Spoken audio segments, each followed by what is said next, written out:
Somad, ada pertanyaan masuk ini dari Pak Taufik Rizani kepada Ustaz Somad. Assalamualaikum Ustaz, bagaimana sebaiknya sikap umat menghadapi kebijakan-kebijakan pemerintah yang tidak adil ini? Silakan Ustaz. Penyakit umat yang paling mengerikan adalah penyakit tidak mau tahu. Aku tidak khawatir, kata Sayyidina Ali, aku tidak khawatir tentang baik dan buruk.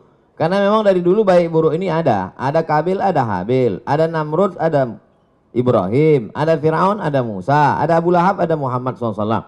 Aku tidak pernah khawatir tentang baik dan buruk, itu memang terus ada. Yang ku khawatirkan adalah orang baik diam sehingga orang jahat merasa dirinya benar. Jadi ketika orang baik diam melihat kebatilan, kata Imam Abu Ali Ad-Daqqaq, as-sakitu 'anil haqqi syaitanun akhras. Orang yang diam melihat kebatilan berarti dia setan bisu. Hadis tentang melawan kemungkaran. Man ra'a minkum mungkaran, siapa di antara kamu yang melihat kemungkaran, falyughayyirhu biyadihi, rohma dengan tangan, dengan kekuasaan, dengan tanda tangan. Fa illam yastati, kalau tak sanggup fa bilisani, dengan lidah. Ustadz, guru, alim ulama, bicara kalian.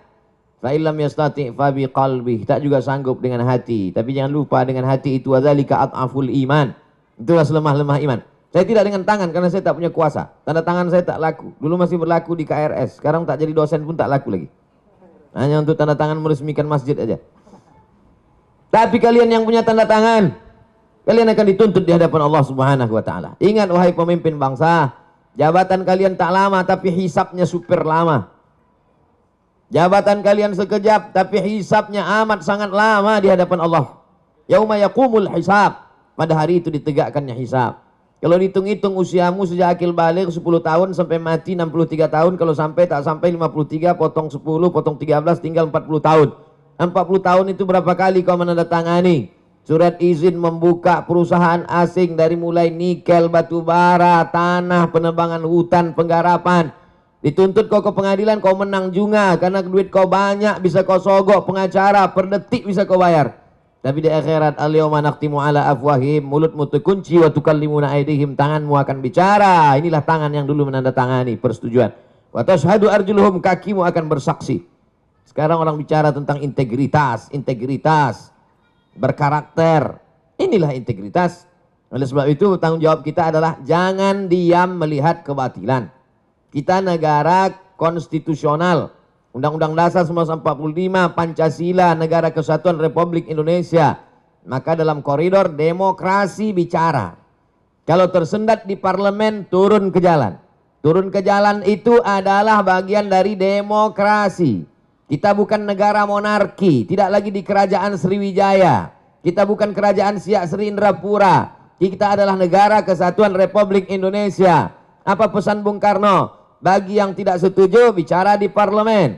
Orang yang duduk di parlemen itu siapa milihnya? Kita yang memilih mereka. Maka orang yang kita pilih itu kalau dia salah, kita yang meluruskan mereka. Saya luruskan dengan khutbah Jumat, mereka tuh tidur waktu saya khutbah. Saya luruskan dengan ceramah, mereka tak punya waktu untuk mendengar ceramah saya. Saya doakan mereka di tengah malam supaya dapat hidayah. Berikan mereka hidayah ya Allah. Maka kita semua jangan diam. Karena diam itu adalah puncak daripada kezaliman. Fir'aun itu sebenarnya tidak berapa zalim. Tapi karena orang diam, dia menjadi-jadi. Sembelih semua anak-anak mereka. Dia sembelih lah. Itu menjadi jadi dia. Inna Fir'auna wa Hamana. 6 kali disebut nama Haman. Haman itu bukan orang bodoh. Haman itu kalau hidup sekarang Profesor Dr. Haman.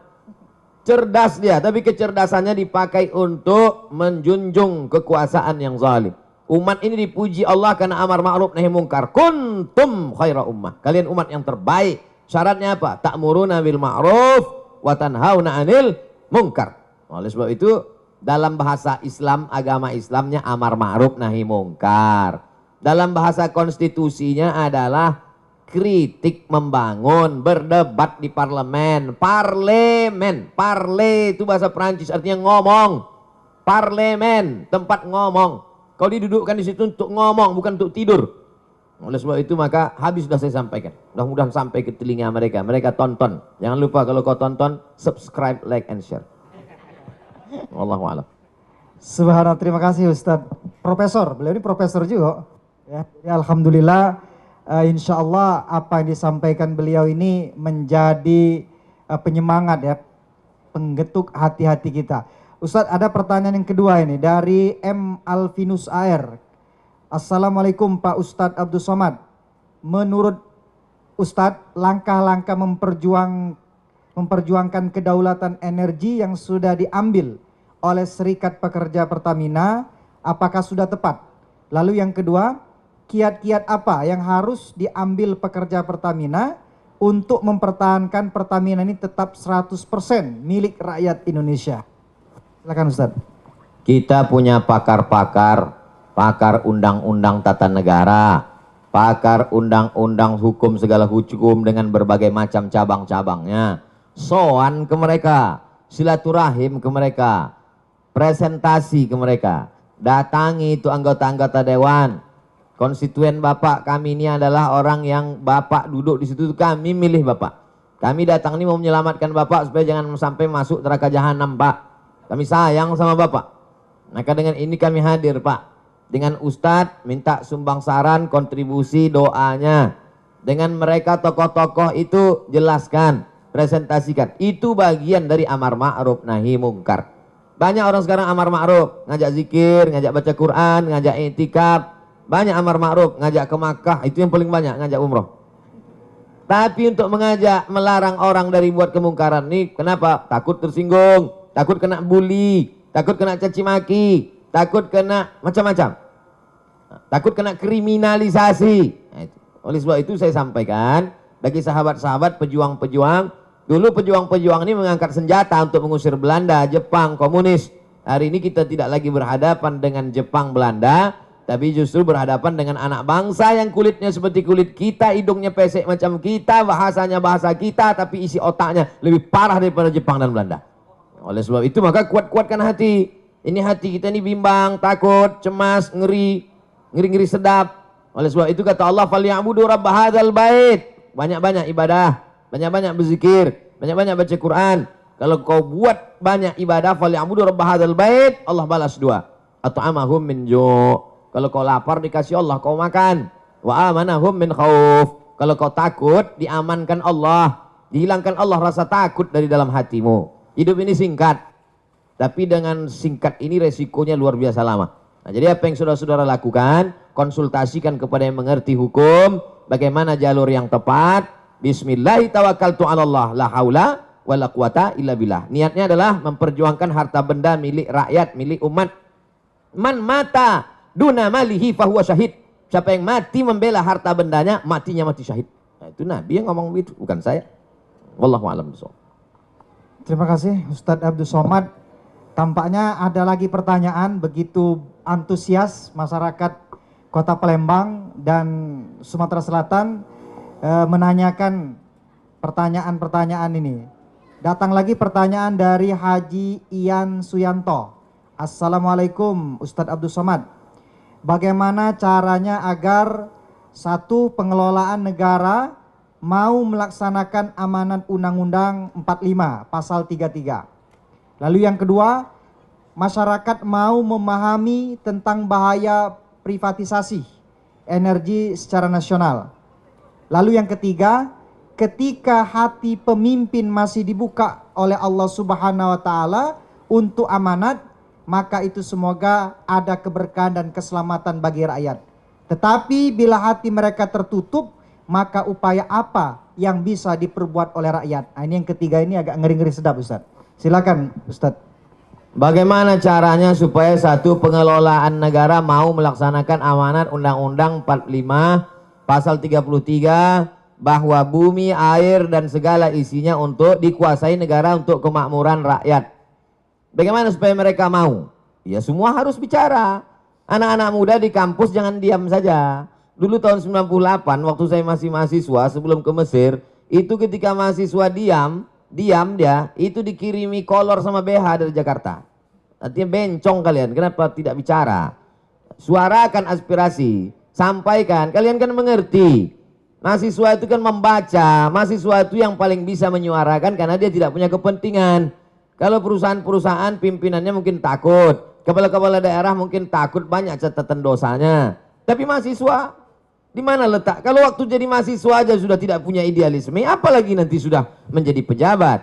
Oleh sebab itu semua bicara, mahasiswa bicara, tokoh masyarakat bicara, mak-mak milenial juga bicara. Di grup-grup WhatsApp itu jangan lagi bicara tentang artis itu, ini segala macam. Yang mubazir tak tentu arah, itu namanya dosa kering. Dosa kering itu artinya berdosa kering, tak ada manfaatnya, tak ada dunia, tak ada akhirat. Oleh sebab itu speak up, bicara. Yang kedua, masyarakat mau memahami tentang bahaya privatisasi. Bagaimana supaya masyarakat ini paham? Termasuklah hari ini. Hari ini yang bicara bukan Abdul Somad. Kalau Abdul Somad yang bicara, orang akan tahu apa Abdul Somad tentang minyak, paling tahu dia minyak jelantah. Tapi ini yang bicara adalah serikat pekerja. Mereka ngerti. Bahasanya gue bahasa simpel, sederhana.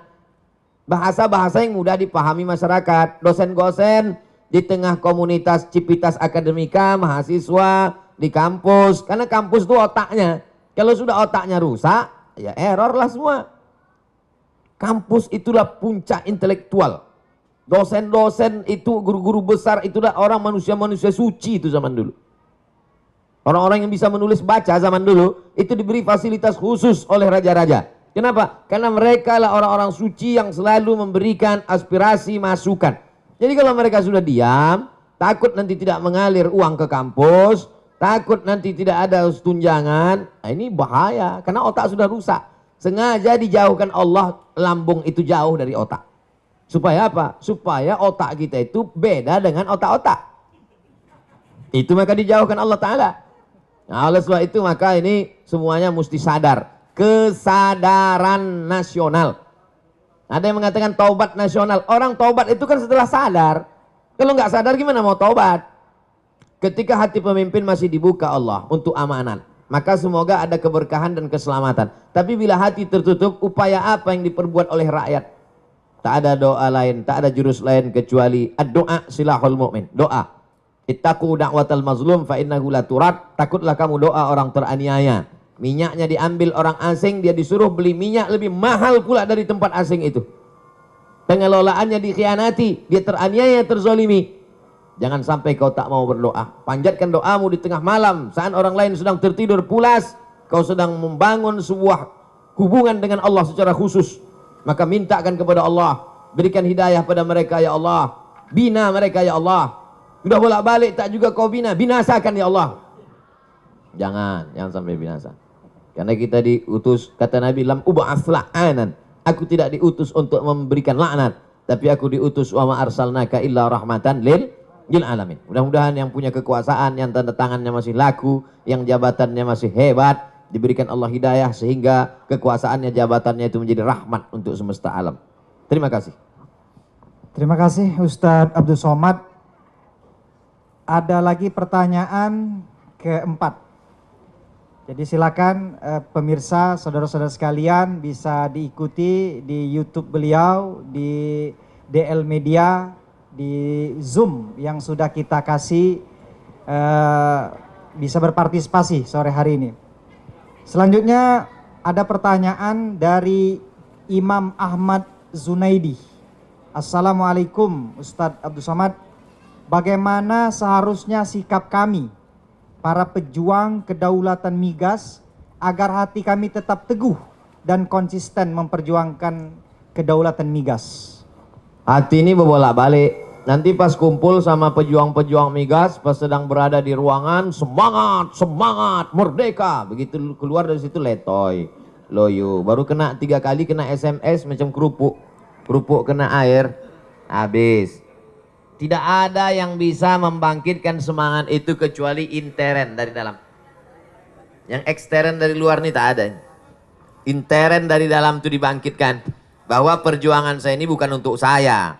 Kita udah selesai dengan rumah baru, mobil baru, kendaraan baru, itu bukan kita lagi. Kita berpikir untuk bangsa, untuk umat. Bagaimana supaya minyak ini murah. Bagaimana supaya 67% tambah 12% tadi kembali untuk rakyat ini. Bagaimana supaya kita bisa menikmati biaya sekolah murah, Bagaimana supaya negeri ini aman, baldatun thayyibatun wa rabbun ghafur. Karena orang lapar amat sangat mudah diprovokasi. Jadi siapa yang memperjuangkan kedaulatan migas ini, sesungguhnya dia bukan memprovokasi masyarakat, dia sedang menjaga keutuhan anak bangsa. Karena orang kalau sudah lapar, orang lapar mudah dipicu lalang kering di panas terik. Nah, setelah kau kuatkan hatimu, kuatkan hati. Ustadz kalau sedang susah hati apa Ustadz baca? Selawat. Allahumma salli ala sayyidina Muhammad wa ala ali sayyidina Muhammad. Allahumma salli ala sayyidina Muhammad wa ala ali sayyidina Muhammad. Allahumma salli ala sayyidina Muhammad wa ala ali sayyidina Muhammad. Jadi pejuang-pejuang ini hubungannya dengan Allah itu mesti kuat. Jangan sama dukun. Jangan pakai sabu. Jangan ngelem. Hubungannya mesti kuatkan dengan Allah. Karena kita ini hanya casing saja. Sama semua casing kita ini. Darah, tulang, kuku, bulu, sumsum. Yang menguatkan kita itu kata Nabi, ala fil jasadi mudghah, dalam dirimu itu ada segumpal. Idza salahat salahal jasadu kullu, kalau yang itu kuat yang lain ikut menjadi kuat. Wa idza fasadat, kalau dia lemah maka yang lain ikut menjadi lemah. Ala wahyal qalb, hati. Kuatkan hatimu dengan banyak dekat kepada Allah. Wadhkurullaha dzikran katsira, banyak-banyak dekat kepada Allah. Saya tak paksakan satu zikir tertentu, seserah.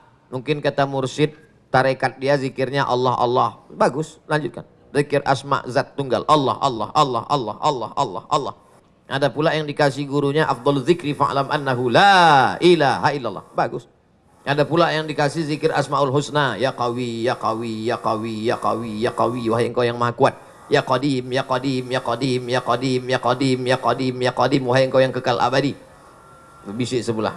Pak Ustadz, kata ketua panitia. Jangan ya qadim teruslah. Pak Kapolres tersinggung. Kata. Macam-macam zikir. Tapi kalau saya pribadi selawat. Allahumma salli ala sayyidina Muhammad wa ala ali sayyidina Muhammad. Berapa kali Pak Ustadz? Sebanyak-banyaknya.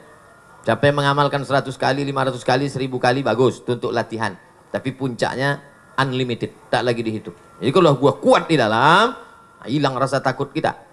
Besarkan Allah Ta'ala dalam dirimu, dalam hatimu, dalam jiwamu, maka kecil semua manusia yang kau pandang. Saya sekarang ini melihat semua ini kecil. Kenapa? Karena sedang di atas. Kecil semua, gedung-gedung, mobil-mobil kecil. Kalau kita berada di atas, maka kecil kita melihat sesuatu. Oleh sebab itu, dekatkan dirimu dengan Allah, sehingga kecil, remeh-temeh kau lihat masalah-masalah dunia. Kau angkatkan tanganmu kepada Allah.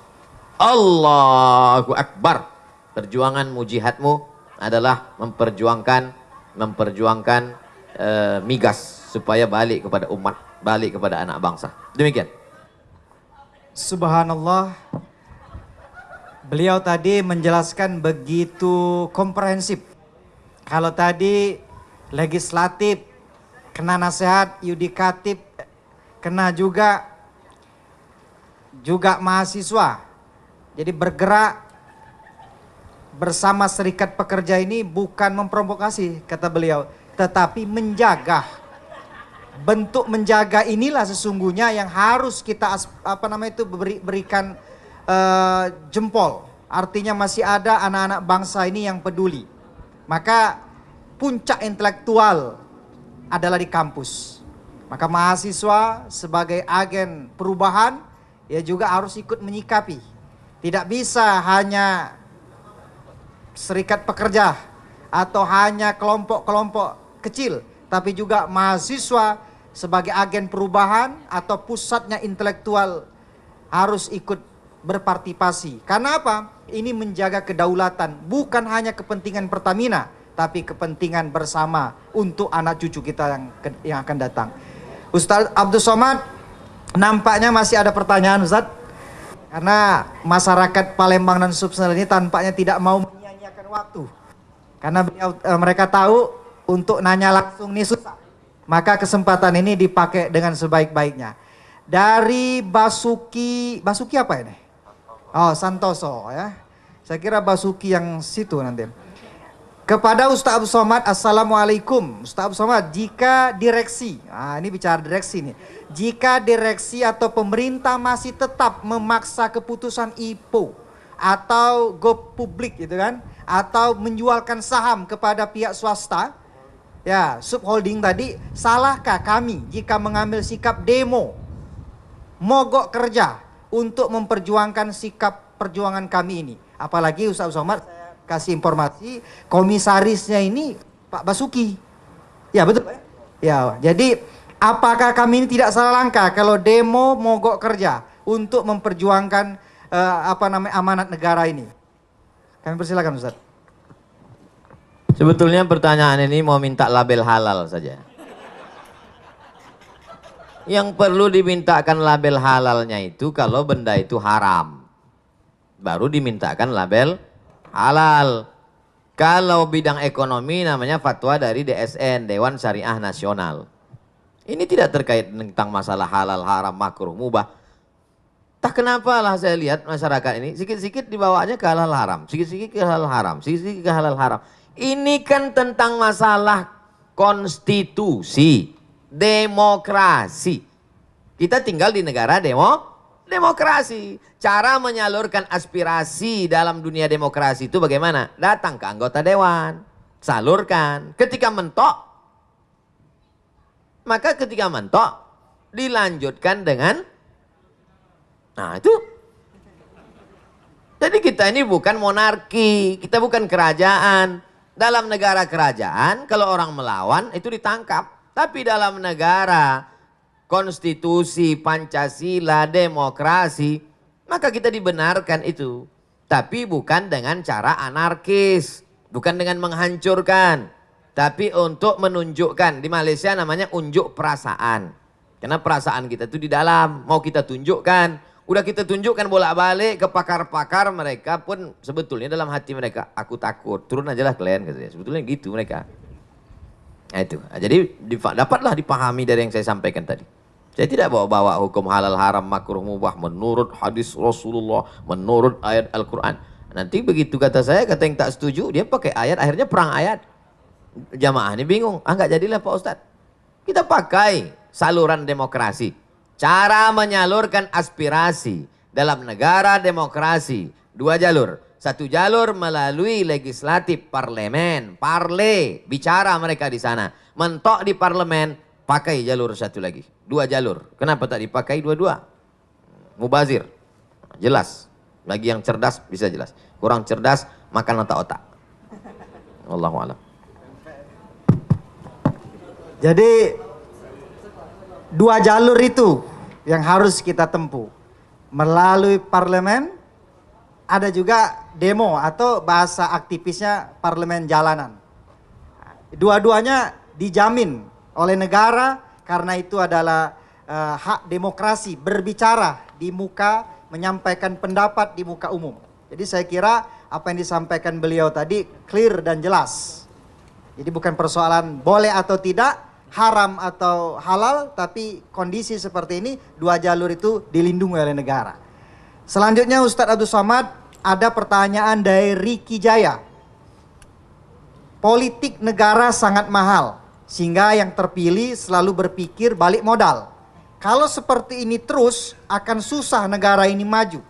Mereka akan punya kepentingan individu dan golongan. Bagaimana Ustadz, supaya kita bisa memiliki konstitusi yang tegak dan bertanggung jawab, sehingga negara bisa berdaulat, kalau mental pemimpin dan politikusnya seperti ini? Panjang ini pertanyaan Ustadz. Saya mau jadi bupati.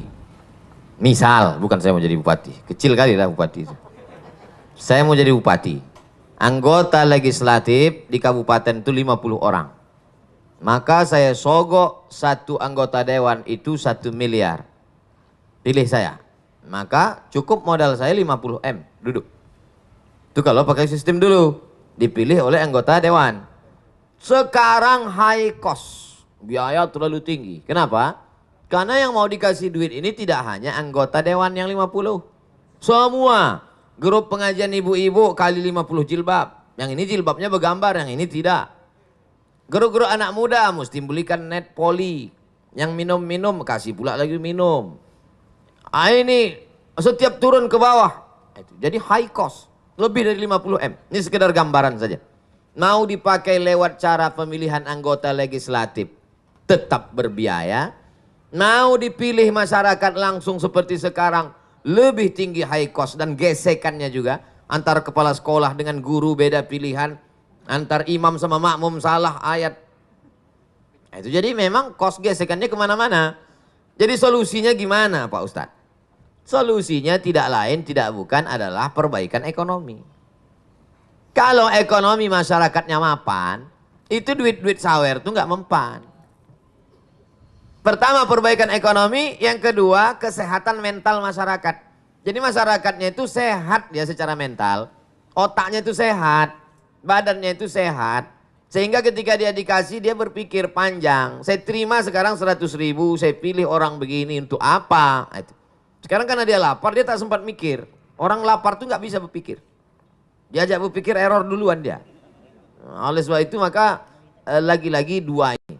Kalau masyarakat itu mapan secara ekonomi, otaknya disehatkan oleh ustadz.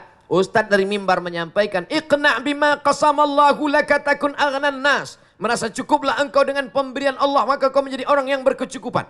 Jadi dia tidak lagi menjadi masyarakat yang konsumtif. Mazhabnya konsumerisme. Maka insya Allah selamat. Itulah yang tujuan saya ceramah selama ini. Mari belanja ke warung tetangga. Mari memproduksi air minum kita. Mari kita produksi pangan. Tujuannya apa? Ketahanan ekonomi, kemapanan finansial. Sehingga masyarakat tidak mudah dibeli suaranya oleh penjahat-penjahat intelektual, penjahat-penjahat politik yang memang high cost tadi. Saya tidak akan pernah lelah menyampaikan itu. Karena setan sampai sekarang belum pensiun. Nanti kalau sudah setan pensiun dini baru kita sama-sama lelah. Dua saja kuncinya. Capek kita, menang setan. Capek setan, menang kita. Nah, oleh sebab itu, inna syaitana lakum aduun. Setan itu musuh kamu, fattakhizuhu adua. Jadikan dia sebagai musuh. Karena banyak orang berkawan dengan setan. Saya kira demikian. Terima kasih Ustadz Abdul Somad. Alhamdulillah pertanyaan demi pertanyaan sudah dijawab dengan tegas, tuntas, dan tentunya saya yakin memuaskan. Oleh karena itu di sore hari ini kita minta closing statement dari Ketum. Kami persilakan untuk closing.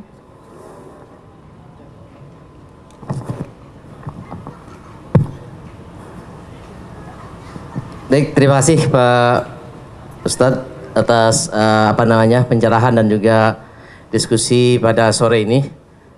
Namun di akhir daripada diskusi sore ini, kami selaku Serikat Pekerja akan menyampaikan statement ataupun closing daripada statement ini.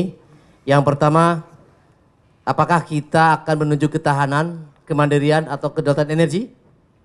Itu adalah sebuah pilihan. Pilihan berarti prioritas. Memprioritaskan juga mengedepankan satu hal dan mengesampingkan atau menomorsatukan hal yang lain untuk efektivitas pencapaian tujuan. Mengingat sumber daya yang terbatas, bangsa ini harus determinasi, prim dan berpendirian. Sumber daya alam yang dikelola menjadi energi ialah kekayaan kolektif bangsa. Sebagai kekayaan kolektif, pemanfaatannya juga tidak boleh bersifat sektoral, regional, ataupun tersegmentasi. Masalah energi ialah masalah kedaulatan bangsa. Kedaulatan yang memiliki rentang horizon luas dan panjang, bahkan abadi, melebihi siklus dan periodisasi politik. Selain itu, kebijakan pengelolaan energi harus memiliki dimensi yang terintegrasi dengan tujuan bernegara, yaitu terciptanya masyarakat yang adil dan makmur. Itu tidak instan, tetapi memerlukan konsistensi, ketangguhan, sekaligus keluasan untuk Indonesia yang lebih baik.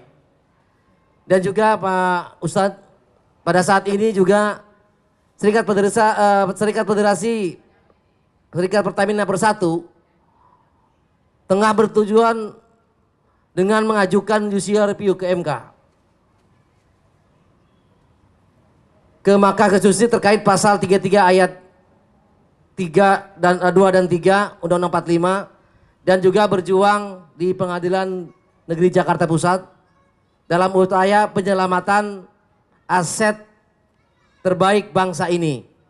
Kami dari SPPRU 3 FSPB memohon doa Pak Ustadz dan juga para alim ulama yang ada di Kota Palembang dan sekitarnya, mungkin hadirin yang hadir sempat join di MTIM ini, dan dukungan dari seluruh elemen bangsa agar BUMN yang merupakan warisan perjuangan bangsa ini dapat terus eksis dan terhindar dari pecah belah oleh kepemimpinan segelintir oknum yang mencari keuntungan dan dari rusaknya sistem negeri ini. Apa yang kita perjuangkan hari ini akan menjadi legasi yang kita wariskan untuk anak cucu kita kelak. Peran serta seluruh elemen bangsa sangat dibutuhkan untuk menyelamatkan bangsa ini dari keterpurukan yang sudah di depan mata. Bersama-sama merapatkan barisan, menentang kebijakan penguasa terkait holding, subholding Pertamina dan IPO, anak usaha Pertamina. Kita tidak akan biarkan begitu saja kekayaan alam bangsa ini dilepas dari Ibu Pertiwi.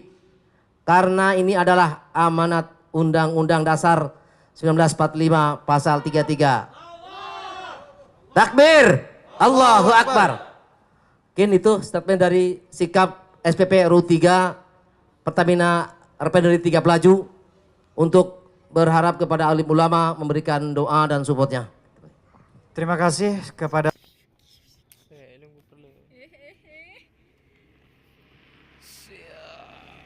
cara menikmati sunset. Boleh buka video 6 menit. 6 menit. Panjang lah 6 menit.